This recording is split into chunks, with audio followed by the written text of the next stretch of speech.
大家好，我是听风的禅。今天咱还接着上集讲讲咱国家的弹道导弹。这个上集咱讲了东风1和东风2。1966年10月26日，这东风2终于试射成功了。当时试射的时候，这东风2的弹头核当量达到 1.2 万吨，跟那广岛长崎的核弹头差不多。我记得炸小本子家的是 1.5 万吨的小男孩，这就说明这威力没问题。但是有问题的就是那射程只能打950多公里。你这样的话就很麻烦了，你不仅美国本土够不到，你莫斯科也够不到。所以在当时我们的急迫的任务就是开发一款射程更远的核导弹。那可能就有人不解，你中国当时为什么不好好发展经济呢？非要搞那核导弹，还非要炸人家美国，打到人家莫斯科，这不是穷兵黩武吗？花大力气提高人民生活水平不好吗？你看很多人都有这么疑问。那问这个问题的人呢，那都集中在90年代末，在互联网上兴起之后就开始在网上带节奏了。一般说这话的人呢，都自称学者有知识有文化弄副眼镜往脸上一戴你不管是画画的还是写诗的，那都感觉自己是半拉专家，什么屁毛都懂，于是就开始瞎评论了。我记得就那个时代，就90年代末到2010年左右，你要不在互联网上抨击几句当年，你就显得自己没有文化。其实这种人呢，他屁毛不懂，他们完全不懂历史，就凭着自己童年的感觉去评判伟人，再加上还有一些人收了钱，那屁股自然就坐歪了说什么当时咱们穷兵黩武，你看看当时的国际环境，那世界两大极，一个是苏联，一个是美国，那都想搞我们从咱们建国之后，那美国都核讹诈没停过动不动就要对咱们做什么外科手术。你看他们的词语用的都特别的傲慢我对你进行外科手术，那说明什么？说明你是病人，只能躺在手术台上打完麻药之后就不会动了，然后我就拿着刀随便切，说拉哪儿就拉哪儿。你看这就叫外科手术这就赤裸裸的核威胁。你说咱能不发展原子弹吗？你搞出原子弹，你不是还得搞导弹吗？你不搞导弹，你怎么撂到他家去？你撂不到他家你就没有核威慑，他还会威胁你，对你使用核武器。而且这种威胁那可不是吓唬吓唬就完了，他可真扔有人说那不是国际法管着的吗？这个世界上有国际法吗？那要是国际法有用，那现在的阿列炸那巴勒斯坦，那老百姓那孩子那医院，他连联合国的人都给端了，那国际法管过吗？一部没有执行力的法律，那只能叫口号。所以说我们的国民不能太幼稚以为世界上有国际法有国际道德约束，那都是骗鬼呢。只有国家的国防才能保证你的安全。所以你看在50年代的时候，咱们是被美国核威胁，那开始咱想得很好那有苏联老大哥罩着我们应该没事那我们发展经济吧。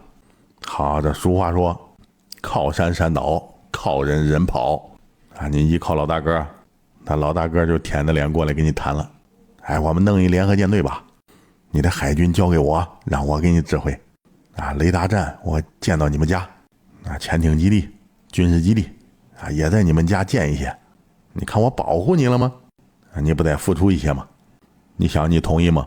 那咱在历史上可从没当过人家的藩邦那就是对外驻军也是咱驻人家的军，所以你这事你能忍吗？那肯定不同意但是你只要不同意，那人家就翻脸了。你不同意我保护你干嘛？这个世界上没有无缘无故的爱，也没有无缘无故的恨。你要是不愿意跟我合作，那你就成为阻挡我亚洲出海口的障碍了。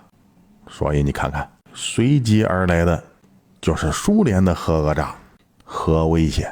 你看看不就是这个过程吗？那有的宁总可能就不服，那你说的不对吧？那怎么好像整天都在跟人斗呢？你看其他国家不斗多好？你看那韩国、日本，人家不就发展经济吗？那后来有泰国这新加坡，那人家都不怕核讹诈。你看说这些话的人呢，还是没文化。那你看看那亚洲发展的好的国家是不是都被驻军了？那有人可能就持不同意见这日本、韩国被美国人驻军我知道，那国家沦为二等公民。那新加坡也被驻军了吗？你要是有这么一问的，那只能说明你信息闭塞。那新加坡现在还有4个美军基地了：巴耶利巴空军基地、樟宜海军基地、张仪空军基地、3·8望海军基地，这4个基地加一块都有1000多美军，而且还装备了 F-35、F-16啊，就这4个美军基地，完美的控制了新加坡的政治、经济和政策啊，这就是为什么咱们对马六甲海峡这么不放心的原因。咱们不是不放心新加坡人，而是不放心这4个美军基地。那有人可能就说了，那泰国应该没有美军驻军吧？那你得看看历史，1973年以前，美国在泰国有大量的驻军，不仅有驻军，而且还有轰炸机基地。当年打越战的时候，那美军的轰炸机大部分是从泰国起飞的。那要不是1972年尼克松访华，咱们下命令让他们赶快停止越战，那美国的驻军也不会在1973年8月份的时候撤出泰国啊！你看现在的泰国的老百姓为什么那么崇拜王室啊？对王室特别尊敬，那他们还以为赶走美国驻军的是他们的国王呢。你想想那可能吗？那国王有没有超能力？是不是？那真正赶走美国在泰国驻军的是咱们毛主席。即便如此啊，你再看看那泰国现在，他还是有美国驻军，只不过人数特别少而已。那现在美国在泰国的驻军主要集中在大使馆啊，他的大使馆里面有海军陆战队啊，还有一个呢就是武装部队医学科学研究所啊。你想想，美国竟然在那泰国开了这么一个部门啊，还武装部队医学科学研究所，你听着都瘆人的慌。你想想，那就是一种变相的驻军。所以你得看那几年在亚洲经济好的国家是怎么发展起来的，前提条件是什么？那都是要付出的，付出主权，你才会有经济的发展。那美国才赏你口饭吃。你看那90年代的亚洲金融危机谁最严重？那可就是泰国，那泰铢都变废纸了当时。为什么呢？因为我这驻军少啊，你不够听话，那我回你就回得狠一些。看看，这就是这个世界的真相啊！你想想那帮文人，戴个眼镜啊，会写首诗，会画画，会写个小说，其他屁毛不懂，就开始对国家品头论足啊！我们当时应该和美国搞好关系，我们当时应该和苏联搞好关系啊！我们不应该穷兵黩武，我们要从60年代就开始发展经济，我们早就富贵了啊！这群王八蛋们没文化。哎，好了，我骂爽了，咱接着说咱的导弹啊！你看我这回记得啊，咱说到1966年了，咱的东风2发射成功之后，那咱一看那不行啊，这虽然是弹道导弹，而且挂核武器了，这威胁不到美国本土，也威胁不到莫斯科，那他们随时还可以搞我们，而且还可能会变得更果决。为什么呢？那毕竟你成长了，你是个威胁了。你要像那菲律宾、马来西亚一样，印尼一样啊，他都没有强大的心思啊，安安稳稳的在全班倒数最后一排，那就没有威胁了。但是呢，中国呢，他不甘落后，他非要恢复当年中华的荣耀，非要达到当年的汉唐盛世，成为世界的发达国家，还想跟各位列强们平起平坐。你想想，你这不就成威胁了吗？那既然你有威胁，那最好的办法就是提前下手，在你没有成长起来之前，那开始搞你。你看紧接着1969年苏联进攻我们的珍宝岛，结果被咱们给揍了。当时苏联都很诧异，说我靠，你熊猫你敢还手？那我向来打人他没人敢还手啊，你是第一个。好，你个熊猫，你看我不用核导弹炸你。于是1969年这暴怒的毛熊就开始拍桌子了，打他，放核导弹，那我惹不了那大漂亮，我还惹不了你熊猫吗？你看这多吓人，那有核导弹要打咱，那据说是要把熊猫家的大中型城市都来一遍核清洗，那怎么办？你这神仙也没辙呀，那技不如人，只有挨打呀。所以咱也没办法，只有疏散了。你说这种疏散呢，他还不能拉警报啊，你总不能拿大喇叭喊一声啊，大家都跑吧，那苏联要炸我们了。我去，那不就闹恐慌了吗？所以只有慢慢来，首先把那工业往那3线搬。你看这就叫支援3线建设，那说白了就是把那工业基础给往那3线城市搬，躲避核打击的。那工业基础搬过去，那工人不是也搬过去了吗？看，所以说就是这样，全国进行疏散，那领导人也得疏散呢。那当时的朱老总和董必武疏散到了广州，叶剑英叶帅疏散到了湖南，陈云、王震疏散到了江西，聂荣臻、陈毅疏散到了河北，那刘少奇同志病重，疏散到了开封。那为什么要疏散到河南开封呢？据说是那个地方有暖气，条件稍微好一些。你看这可不是我胡说啊，大家可以亲自过去看去，遗址都还保存着呢。那可不像是某些人说的当时那种情况。那邓小平同志呢，就疏散到了江西南昌；那陶铸同志呢，就疏散到了安徽合肥；那林彪就转山东了，那就随时准备打仗。但是你想想，那这也不行啊！如果呢，苏联要是一轮核进攻下来，那打击之后，那再有数千年的核辐射，那中华大地就彻底断绝了生机了。那毕竟呢，毛雄的脾气向来是说到做到从来没有虚晃过一枪。那当时全世界的吃瓜群众，那嘴都咧到耳根了，尤其是那美国看笑话。嘿，那毛雄和那熊猫要打起来了，听说要上核武器。这动静你简直是不是现场直播？瓜子、啤酒、饮料都给我端上来。结果那大漂亮正嗑瓜子呢就听外面有人来报，那报熊猫家的毛主席给你发了一封电报。那大漂亮一愣，不祥的预感爬上心头，心说这时候你不钻防空洞，你给我发什么电报啊？于是抬手把这电报拿过来，展开一看，那瓜子皮都差点咽肚里。上面写着我听说毛雄要打我，还是用核导弹打我。那既然如此，那我们国家他没法待了，我也不要了。那我们家的核导弹也没用了，既然没用，我们在走之前我都发射出去，把你们家在亚洲的军事基地全给端了。那毕竟我们的导弹射程近，也就能够着你，那毛雄够不着那就算了。我们的计划呢，就是在受到核打击之后，从那防空洞里爬出来，死一半人，那也还得有3亿人。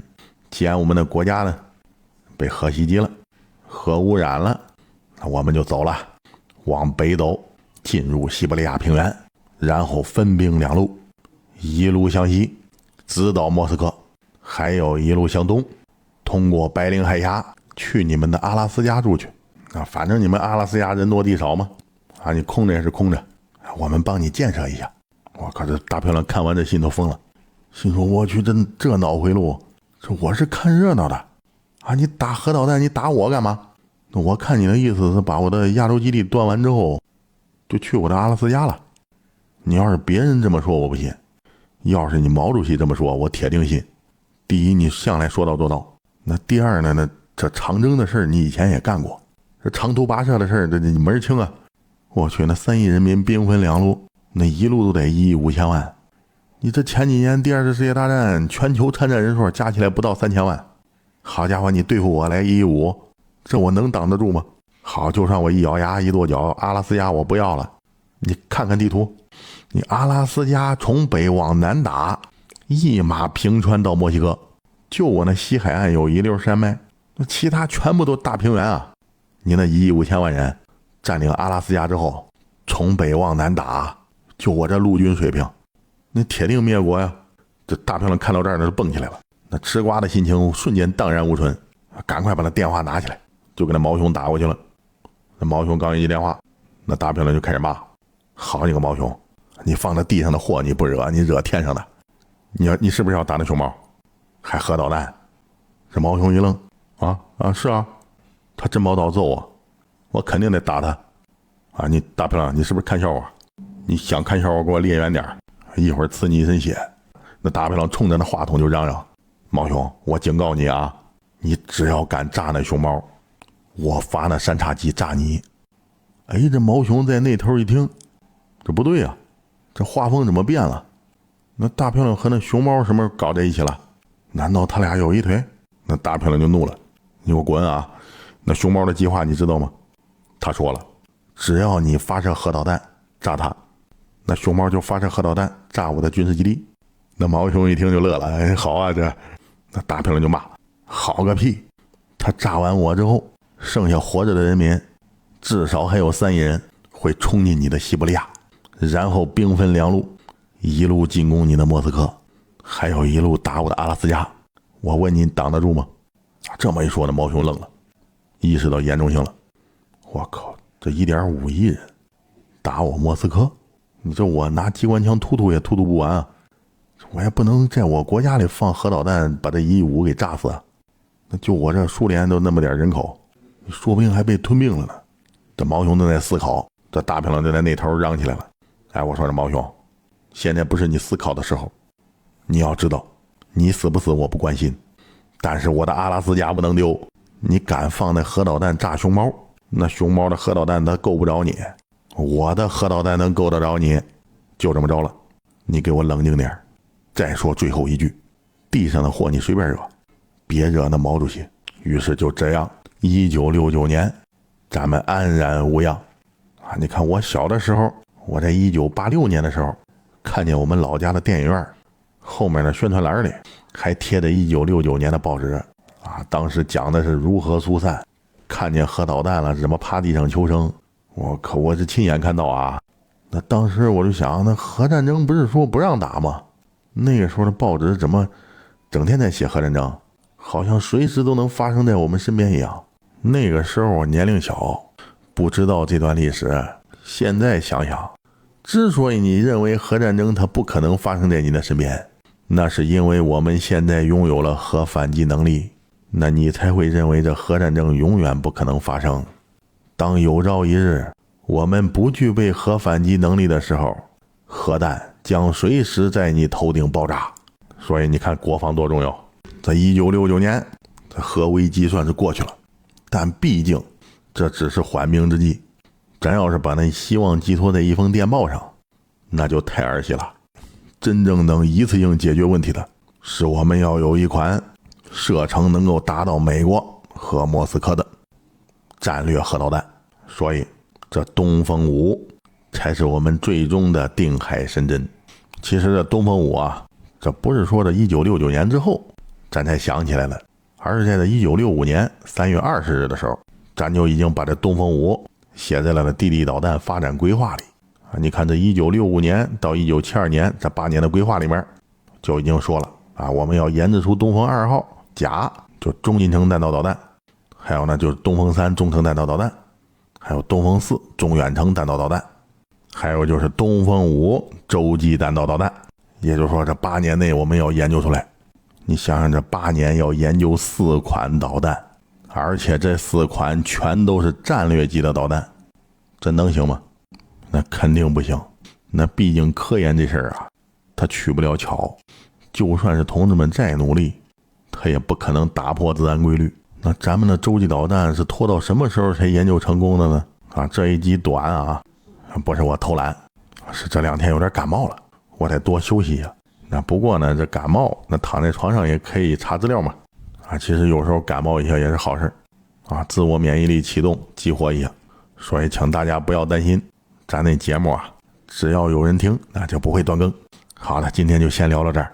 我把那更新节目呢，以后都集中在1个星期的后几天。有很多人都说那后几天的心情比较愉悦，那星期1到星期3都是最痛苦的，看不到希望。自从到星期4，那感觉人生都有光了。